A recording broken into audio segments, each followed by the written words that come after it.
Good morning students. Last class में हम लोगों ने डिस्कस किया था relative lowering in vapour pressure, first colligative property. आज हम कर रहे हैं second colligative property, elevation in boiling point. तो first of all boiling point का डेफिनेशन है temperature at which the vapour pressure of liquid equal to the atmospheric pressure called boiling point. किसी भी लिक्विड का वेपर प्रेशर जब atmospheric pressure के equal होगा तो उस टेम्परेचर को हम बोलते हैं बॉइलिंग पॉइंट। अब हमारे पास एलिवेशन इन बॉइलिंग पॉइंट का मींस क्या है, देखें अपन लास्ट कॉलिगेटिव प्रॉपर्टी में हमने क्या कहा था कि ये मेरे पास प्योर सॉल्वेंट है और pure solvent pure volatile solvent है। इसको जब मैंने हीट प्रोवाइड किया 50 डिग्री सेंटीग्रेड, तो सपोज यहां पर वेपर प्रेशर था 50 atm, बट जैसे ही मैंने इसके अंदर नॉन वॉलेटाइल सॉल्यूट को ऐड किया तो उस केस के अंदर इसका वेपर प्रेशर क्या हो गया, डिक्रीज हो गया। वापस 50 डिग्री सेंटीग्रेड तक टेम्परेचर पे इसको हीट करें तो यहां पर सपोज वेपर प्रेशर कितना आ गया 40 atm, यानी सॉल्वेंट के कंपैरिजन में सॉल्यूशन का वेपर प्रेशर क्या हो गया, डिक्रीज हो गया। अब अगर सपोज करें अपन की 50 atm जो है वो अपने पास एटमॉस्फेरिक प्रेशर है, तो सॉल्यूशन के बॉइलिंग पॉइंट के लिए हमें सॉल्यूशन को एक्स्ट्रा टेम्परेचर प्रोवाइड करना होगा। ठीक है, तो ये कितना टेम्परेचर एक्स्ट्रा प्रोवाइड किया, सपोज करो मैंने यहाँ पर 10 degree centigrade extra temperature provide किया और यहाँ पर इसका वेपर प्रेशर एटमॉस्फेरिक प्रेशर के इक्वल हो गया। इट मींस प्योर सॉल्वेंट तो 50 डिग्री सेंटीग्रेड पे बॉईल हो रहा था, बट सॉल्यूशन कितने डिग्री पे बॉईल हो रहा है, 60 डिग्री सेंटीग्रेड पे बॉईल हो रहा है, यानी सॉल्यूशन का बॉइलिंग पॉइंट इंक्रीज हो गया। ये जो इंक्रीमेंट हुआ है टेम्परेचर में, इसी को हम बोलते हैं एलिवेशन इन बॉइलिंग पॉइंट। जितना ज्यादा वेपर प्रेशर का डिफरेंस होगा, अगर यहाँ 50 है वेपर प्रेशर 40 है, तो वेपर प्रेशर में जो डिफरेंस था वो कितना था 10 atm, कम टेम्परेचर की रिक्वायरमेंट है। अगर यही वेपर प्रेशर का डिफरेंस और इंक्रीज होता तो टेम्परेचर भी क्या रहता, इंक्रीज हो जाता। इट मींस अपने पास जो एलिवेशन इन बॉइलिंग पॉइंट है वो लोअरिंग इन वेपर प्रेशर पे डिपेंड करता है या उसके प्रोपोर्शनल होता है।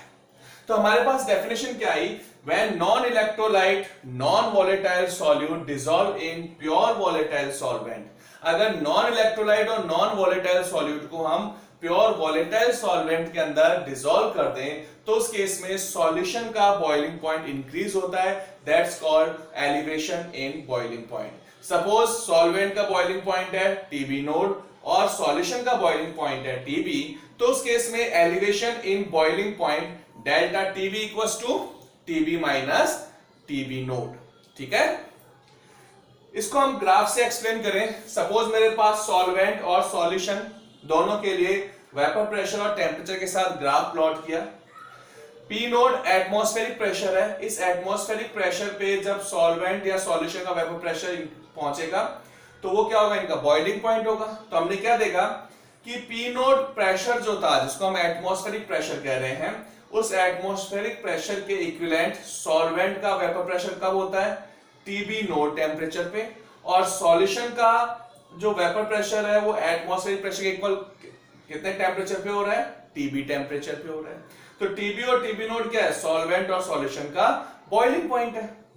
अब हमने क्या कहा कि सॉल्वेंट का बॉइलिंग पॉइंट था टीबी नोड, उस टाइम पे सॉल्यूशन का वेपर प्रेशर कितना था, पीएस, क्योंकि हमने क्या कहा कि यहां पर नॉन वॉलेटाइल सॉल्यूट था तो सॉल्यूशन का वेपर प्रेशर क्या होता है, डिक्रीज हो जाता है। तो यहां पर हमने क्या कहा कि सॉल्यूशन का वेपर प्रेशर टीबी नोड यानी सॉल्वेंट के बॉइलिंग पॉइंट जब था तो उस समय सॉल्यूशन का वेपर प्रेशर कितना था, पीएस था। तो यहां पर वेपर प्रेशर में डिफरेंस कितना हो गया, पी नोट माइनस पीएस। जितना वेपर प्रेशर में डिफरेंस आ रहा है उतना ही बॉइलिंग पॉइंट में क्या होगा, डिफरेंस हो गया। सॉल्यूशन और सॉल्वेंट के बॉइलिंग पॉइंट का डिफरेंस जो होता है वो वेपर प्रेशर के डिफरेंस से डिपेंड करता है। किसके vapour pressure, pure vapour pressure या एटमॉस्फेरिक वेपर प्रेशर, और सॉल्यूशन के वेपर प्रेशर के डिफरेंस पे। ठीक है, तो हमने क्या लिखा, delta TV proportional to delta P. और relative lowering in vapour pressure जो था हमारे पास लास्ट कॉलिगेटिव प्रॉपर्टी, उसके बेसिस पे अगर बात करें तो delta P upon P naught equals to क्या होता है, एक्स सॉल्यूट। और एक्स सॉल्यूट क्या था अपने पास, number of moles of solute upon number of moles in solution, और अगर डाइल्यूट सॉल्यूशन है तो उस केस में हमने क्या लिखा था, x solid equals to small n upon capital N. For dilute solution x solute equals to small n upon capital N, और स्मॉल n क्या है, number of moles of solute. कैसे निकाला हमने, सॉल्यूट का नंबर ऑफ मोल कैसे निकलेगा, weight of solute upon molar mass of solute, और कैपिटल N क्या है, सॉल्वेंट का नंबर ऑफ मोल्स है, यानी weight of solvent upon molar mass of solvent.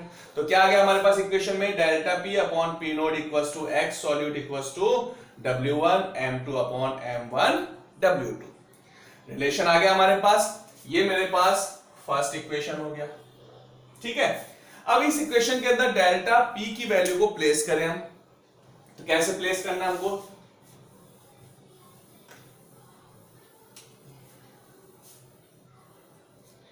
देखो यहां पर delta P equals to P naught W1 M2 upon M1 W2। Delta P equation second आ गया, place the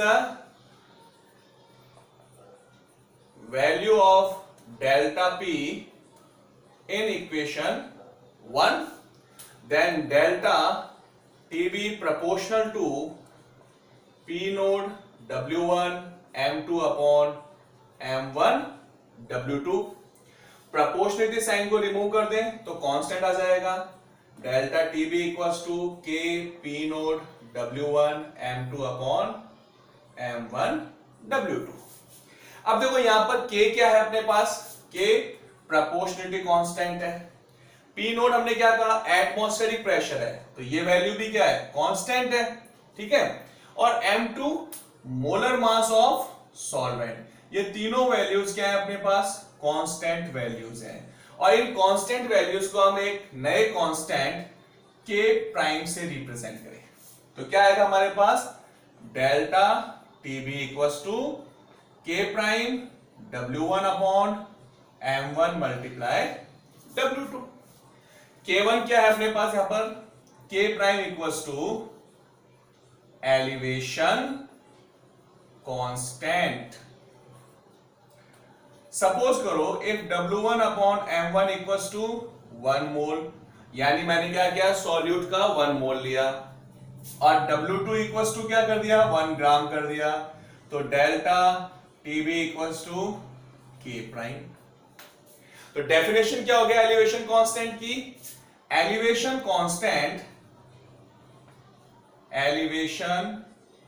constant is elevation in boiling point when 1 mole of solute dissolve in 1 gram solvent।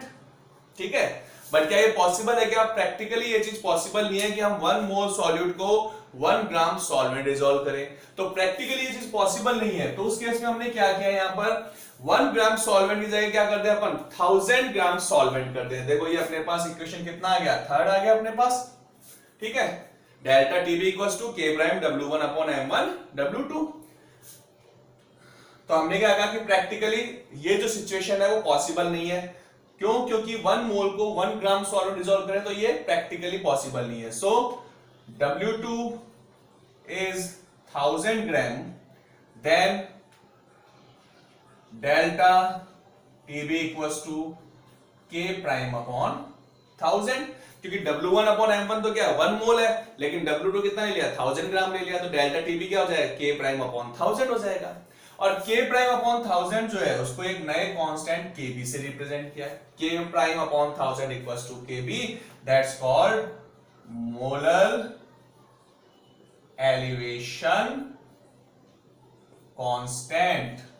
ठीक है, then K prime equals to KB multiply 1000।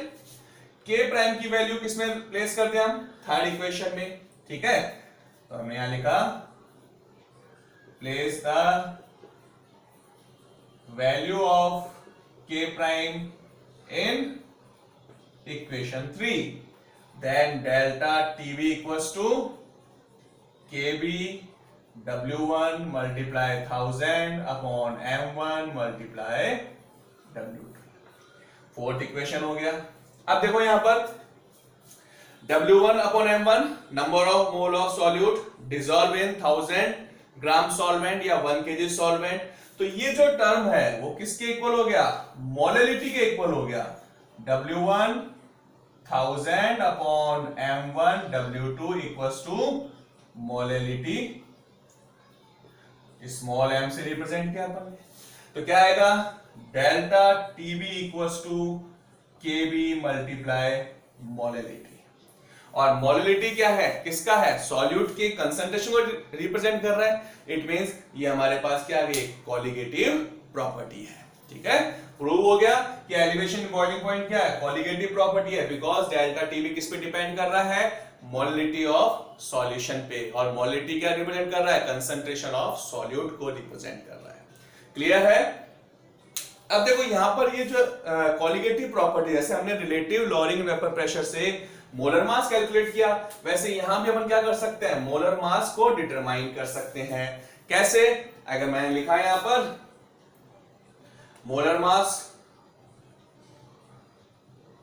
Mass of solute M1 equals to KB multiply W1 multiply 1000 upon W2 multiply delta TB. तो ये आ गया अपने पास molar mass of solute. तो ये अपने पास मोलर मास ऑफ सॉल्यूट हम लोगों ने कैलकुलेट कर लिया। ठीक है, अपन चाहे तो यहां पर केबी की वैल्यू को भी कैलकुलेट कर सकते हैं। और केबी जो होता है उसको क्या बोलते हैं? इबुलियोस्कोपिक कांस्टेंट भी बोलते हैं। ठीक है, केबी को क्या बोलते हैं अपन? इबुलियोस्कोपिक।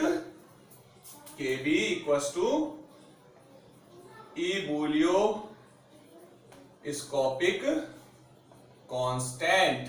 और केबी की अगर वैल्यू कैलकुलेट करना तो केबी इक्वल्स टू क्या होगा अपने पास फॉर्मूले में?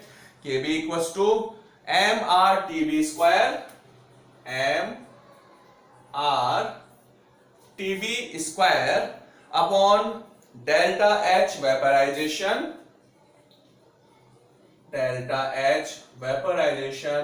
मल्टीप्लाई 1000। M क्या है अपने पास? Molar mass of solvent. R gas constant. TB square boiling point of solvent. और डेल्टा H वेपराइजेशन एंथैल्पी अपने पास। ठीक है, तो अगर ये सारी वैल्यूज प्लेस कर दें अपन तो केबी की वैल्यू कैलकुलेट हो जाएगा। तो ये था अपने पास elevation in boiling point. Clear है?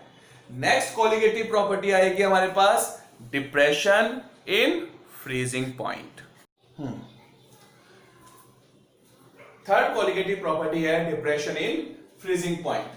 फ्रीजिंग पॉइंट डेफिनेशन क्या है? Temperature at which the solid and liquid state of the substance have the same vapour pressure. या हम ये भी बोल सकते हैं temperature at which the vapour pressure of liquid equal to the vapour pressure of solid. यानी liquid और solid दोनों का वेपर प्रेशर जो है वो इक्वल हो जाता है, दैट्स कॉल्ड फ्रीजिंग पॉइंट। तो हमने यहां पर क्या किया? फ्रीजिंग पॉइंट डेफिनेशन आ गया। नेक्स्ट हमारे पास क्या है? Depression in freezing point. क्या होता है depression in freezing point? If non electrolyte non volatile solute dissolve in pure volatile solvent then freezing point of solution decreases। यानी सॉल्यूशन का फ्रीजिंग पॉइंट डिक्रीज होता है। यानी कोई सॉल्यूशन अगर कोई लिक्विड अगर पहले 5 डिग्री सेंटीग्रेड फ्रीज हो रहा था, तो अगर उसमें नॉन वोलेटाइल सॉल्यूट को ऐड कर दें तो अब वो फ्रीज होगा 0 डिग्री या 1 डिग्री या लेस देन 5 डिग्री। यानी उसका फ्रीजिंग पॉइंट डिक्रीज हो गया, 5 डिग्री से कम हो जाएगा। ठीक है, यानी और ज्यादा कम टेम्परेचर पे वो फ्रीज होगा। उससे पहले वो किसमें रहेगा? मोल्टन कंडीशन में रहेगा। तो यहां पर हम क्या कर सकते हैं कि अगर नॉन वोलेटाइल सॉल्यूट को ऐड करें तो सॉल्यूशन का फ्रीजिंग पॉइंट डिक्रीज हो जाता है, यानी और लोअर टेम्परेचर पे वो फ्रीज होगा। So it's called depression in freezing point. Suppose हमारे पास सॉल्यूट का फ्रीजिंग पॉइंट है TF नोट और सॉल्यूशन का फ्रीजिंग पॉइंट है TF, तो depression in freezing point delta TF equals to क्या होगा, TF नोट माइनस TF। यहां पर हमने क्या किया, ग्राफ प्लॉट किया है सब्लिमेशन सॉलिड और लिक्विड के, सॉलिड और गैस के लिए सब्लिमेशन कर्व होता है अपने पास। तो ये स्ट्रेट लाइन जो है ये सब्लिमेशन कर्व है, किस किस के बीच में है अपने पास, सॉलिड एंड गैस, ठीक है। और ये जो अपने पास ग्राफ है ये किसका है, वेपर प्रेशर और टेम्परेचर। वेपर प्रेशर और टेम्परेचर का मतलब गैस और लिक्विड। अब जिस पॉइंट पे वेपर प्रेशर और टेम्परेचर का ग्राफ सब्लिमेशन कर्व को क्रॉस करता है, उस पॉइंट पे सॉलिड और लिक्विड का वेपर प्रेशर क्या हो जाएगा, इक्विलिब्रियम में आ जाएगा, क्योंकि गैस से गैस कैंसिल हो गया। तो ये जो पॉइंट है वो क्या हो गया, इसका फ्रीजिंग पॉइंट हो गया। और जिस पॉइंट पे सॉल्यूशन का vapour pressure temperature curve sublimation curve को क्रॉस करता है वो क्या हो गया, सॉल्यूशन का फ्रीजिंग पॉइंट हो गया, यानी TF नोड और TF, ठीक है। जिस पॉइंट पे सॉल्वेंट का फ्रीजिंग पॉइंट है वहां पर वेपर प्रेशर P नोड और सॉल्यूशन का फ्रीजिंग पॉइंट है वहां वेपर प्रेशर क्या है, TS है। तो देखो सॉल्वेंट और सॉल्यूशन के वेपर प्रेशर का डिफरेंस कितना आ गया, डेल्टा P। जितना डेल्टा P की वैल्यू है उतना ही क्या होगा, फ्रीजिंग पॉइंट में डिप्रेशन होगा, यानी फ्रीजिंग पॉइंट का डिफरेंस आ गया। तो हमारे पास रिलेशन क्या आ गया वापस से कि delta TF proportional to delta P, और रिलेटिव लॉरिंग वेपर प्रेशर से क्या था, delta P upon P naught equals to X solute, और डाइल्यूट सॉल्यूशन के लिए मोल फ्रैक्शन ऑफ सॉल्यूट कैसे लिखेंगे, small n upon capital N, और W1 upon M1 W2 M2।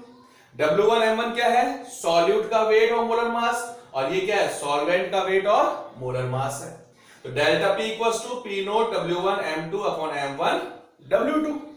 अब डेल्टा P की वैल्यू को इस इक्वेशन में रख दें तो क्या आएगा, delta TF proportional to P naught W1 M2 upon M1 W2। Same derivation है जो हमने एलिवेशन इन बॉइलिंग पॉइंट के लिए किया, ठीक है। प्रोपोर्शनल साइन को रिमूव किया तो कांस्टेंट आ गया K। अब यहां पर K, P नोड और M2 ये क्या है, कांस्टेंट है, और इनको हमने एक नए कांस्टेंट K प्राइम से रिप्लेस कर दिया। तो क्या आ गया, K प्राइम क्या है, depression constant, delta TF equals to K prime W1 sorry M2 तो हमारे पास कांस्टेंट वैल्यू था, इसको हटा दें यहां से अपन, तो K prime W1 upon M1 W2, ठीक है। अब मैंने क्या कहा कि अगर W1 upon M1 equals to 1 mole, यानी सॉल्यूट का 1 मोल लिया, और W2 क्या है अपने पास, सॉल्वेंट, सॉल्वेंट का 1 ग्राम ले लिया, तो हम डेल्टा TF इक्वल्स टू क्या हो जाएगा, K prime. It means depression constant is depression in freezing point when 1 mole of solute dissolve in 1 gram solvent. बिल्कुल सेम एलिवेशन बॉइलिंग पॉइंट वाली डेरिवेशन है, बट प्रैक्टिकली ये चीज पॉसिबल नहीं है कि हम 1 मोल को 1 ग्राम सॉल्वेंट के अंदर डिसॉल्व करें। तो क्या करना होगा अपने को कि यहां पर जो सॉल्वेंट है यानी W2 की वैल्यू है वो कितना लेना होगा, 1000 ग्राम। तो क्या आएगा, delta TF equals to K prime upon 1000, और K प्राइम अपॉन 1000 को एक नए कांस्टेंट KF से रिप्रेजेंट करेंगे, that's called molar depression constant, ठीक है। K prime equals to KF multiplied 1000, ठीक है। K प्राइम की वैल्यू को इक्वेशन 3 में प्लेस कर दें, प्लेस द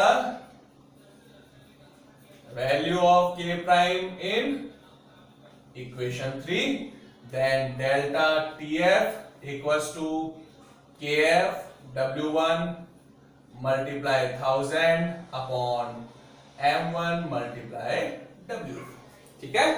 तो ये हमारे पास डिप्रेशन इन फ्रीजिंग पॉइंट आ गया, यानी इक्वेशन 4 हो गई। और ये जो W1 multiply 1000 upon M1 multiply W2 ये क्या है, मोलैलिटी है, तो हम क्या लिख सकते हैं यहाँ पर, delta TF equals to KF equals to molality, और ये मोलैलिटी पे डिपेंड कर रहा है, इट मींस कोलिगेटिव प्रॉपर्टी है। ये मोलैलिटी क्या बताता है, कंसंट्रेशन बताता है किसकी, सॉल्यूशन की, यानी सॉल्यूट कितना डिसॉल्व किया हुआ है उसकी वैल्यू को रिप्रेजेंट करता है, ठीक है। तो इसलिए अपने पास क्या आ गई, कोलिगेटिव प्रॉपर्टी है। क्लियर है। अब अपन चाहे तो इससे मोलर मास भी कैलकुलेट कर सकते हैं, तो अपन ने लिखा molar mass of solute M1 equals to KF W1 1000 upon W2 multiply delta T है। ये अपने पास मोलर मास कैलकुलेट हो गया। ठीक है, जैसे हमने के बी कैलकुलेट किया था, वैसे के एफ जो होता है इसको अपन क्या बोलते हैं, cryoscopic. K F equals to cryoscopic constant, और के एफ की वैल्यू जो है वो हम कैलकुलेट कर सकते हैं कैसे, एम आर, वहां क्या था टीबी स्क्वायर, यहां क्या आ जाएगा टीएफ स्क्वायर, वहां क्या था वेपराइजेशन एंथैल्पी, यहां क्या आएगा फ्यूजन एंथैल्पी मल्टीप्लाई 1000। ठीक है, तो ये अपने पास क्रायोस्कोपिक कांस्टेंट की वैल्यू हम कैलकुलेट कर सकते हैं। तो यहां पर हमने क्या क्या किया, एलिवेशन इन बॉइलिंग पॉइंट और डिप्रेशन इन फ्रीजिंग पॉइंट, दोनों पॉइंट क्लियर किया है, दोनों ही बहुत सिंपल पॉइंट्स हैं, डेरिवेशन एक जैसा है। अब देखो यहां पर कंसेप्चुअल क्वेश्चंस ही बन सकते हैं अपने पास कि जो विंटर सीजन है उसमें रेडिएटर के अंदर अल्कोहल या जो है सॉरी इथाइलिन ग्लाइकोल ऐड करते हैं। क्यों ऐड करते हैं इथाइलिन ग्लाइकोल, क्योंकि इथाइलिन ग्लाइकोल जो होता है उससे जो फ्रीजिंग पॉइंट है वो डिक्रीज हो जाता है, इसलिए विंटर सीजन के अंदर जो रेडिएटर में वाटर होता है वो फ्रीज नहीं होता है, क्योंकि अपने पास कई जगह पे क्या होता है 0 डिग्री सेंटीग्रेड टेम्परेचर बहुत नॉर्मल टेम्परेचर होता है। ठीक है, जल्दी से 0 डिग्री सेंटीग्रेड टेम्परेचर आ जाता है विंटर सीजन के अंदर, तो उस केस में क्या होगा गाड़ियां स्टार्टिंग में क्योंकि रेडिएटर में जो वाटर था वो क्या हो जाएगा फ्रीज हो जाएगा। इसलिए अपन क्या करते हैं इथाइलिन ग्लाइकोल की एडवाइस देते हैं कि इथाइलिन ग्लाइकोल डाला जाता है उससे, जिससे क्या होता है अपने पास फ्रीजिंग पॉइंट जो है वो डिक्रीज हो जाता है यानी नेगेटिव में चला जाता है, जिससे गाड़ियां जो होती हैं उनमें रेडिएटर के अंदर वाटर जो होता है वो फ्रीज नहीं होता।